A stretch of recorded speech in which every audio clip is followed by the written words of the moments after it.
CANSO, the Civil Air Navigation Service Organisation, is the global voice of air traffic control. We've been in existence for over 10 years, and during that time our influence has steadily grown.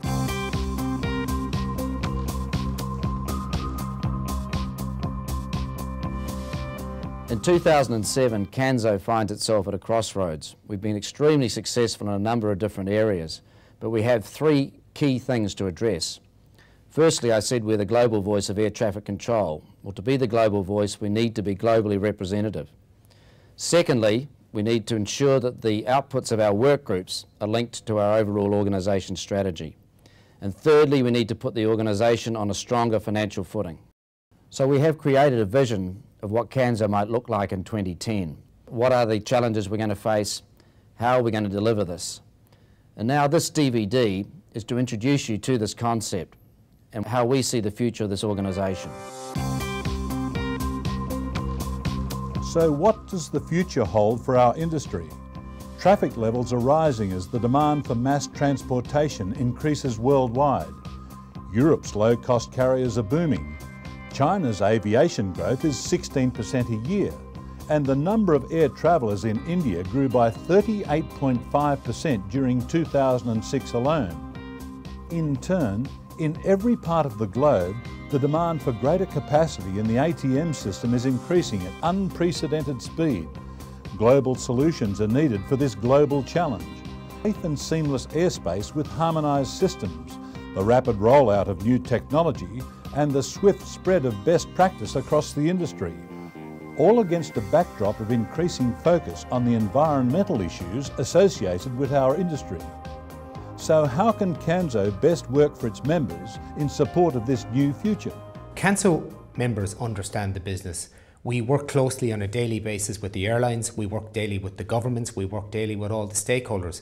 On a global basis, we handle 80% of all the air traffic movements in the world, so we really understand the business, and that's why we're in such a good position. Imagine 2010 is about right-sizing the organisation in order to meet the very different needs of members, of industry, of regulators, of all the different groups that surround the ANSPs. So what we have done is focused on three key themes: safety, environment and business transformation. And these are the things that transfix CEOs on a day-to-day basis, and these are the things where we can really add value to organisations.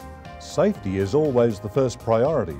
The achievements of ANSPs in improving the safety of the skies over the years have been extraordinary. But this must only be the start. The huge increase in air traffic expected in the next few years is going to need reliable new procedures and robust technology. On safety, the major issue will be that the ANSPs work together on lifting the safety management to a higher level jointly. That will mean developing the safety measures that we must all have and share, using them to give greater clarity and transparency in the safety field so that we are all aware of how we compare. And then finally, it is about working closely with our other stakeholders. The environment is without question one of the key challenges faced by aviation in the 21st century. Growing community intolerance to noise has been joined by concerns about man-made climate change, to which aviation is a small but growing contributor. ANSPs will find themselves under increasing pressure from governments and customers to show their green credentials and cut fuel burn through innovative routings and reductions in stacking. ANSPs are great when it comes to noise issues and local air quality around airports. But we have one area that is the most pressing, and that is our ability to control emissions in upper airspace. That is where we need to work together, share the experience and develop the procedures to meet the demands that are being placed upon us. Only through transforming the ATM industry can the challenges of capacity, environment, safety and efficiency be met. ATM is moving into a new world where inefficient practices and punitive cultures will no longer work, where national boundaries may no longer be respected, and where the sky is seen by looking down, not looking up. The business transformation for us has four areas to it. It's institutional transformation, it's regulatory transformation, it's organizational transformation of the ANSPs, And it is the operational and technology transformation that we need to undergo. Overall, there is a lot of work to be done, and many see this as the key area for CANSO's activities. The time frame is very much challenging, and perhaps it's in our hand, of course, but it's in the hand of the owners of our organizations as well, and we do have to be accepted by all the agencies, organizations, customers, the institutional changes as well. It's a tough target, but nevertheless we should strive for it. Of course, CANSO is a very young organization, but now it's time to make the next step. 2010, it is a target. We want to have a strategy for 10 years, 20 years, but we have to start to something.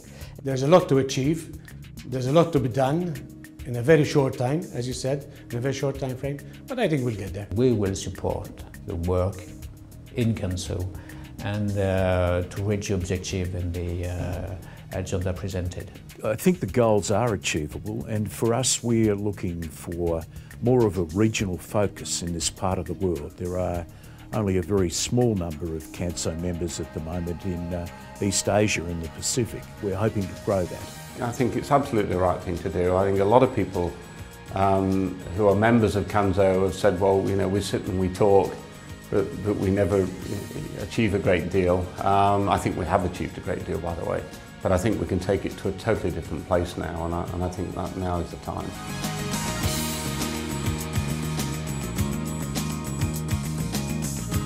CANSO in 2010 will be an organization fit to deal with the global issues: safety, the environment, business transformation. In addition, we'll be able to deal with members' regional issues, the local issues that we must address as well.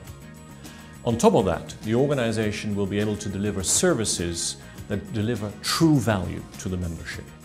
And it's only with those services that we will be able to be the global voice of air traffic management. So I think you can see there are many challenges facing us in the next 3 years.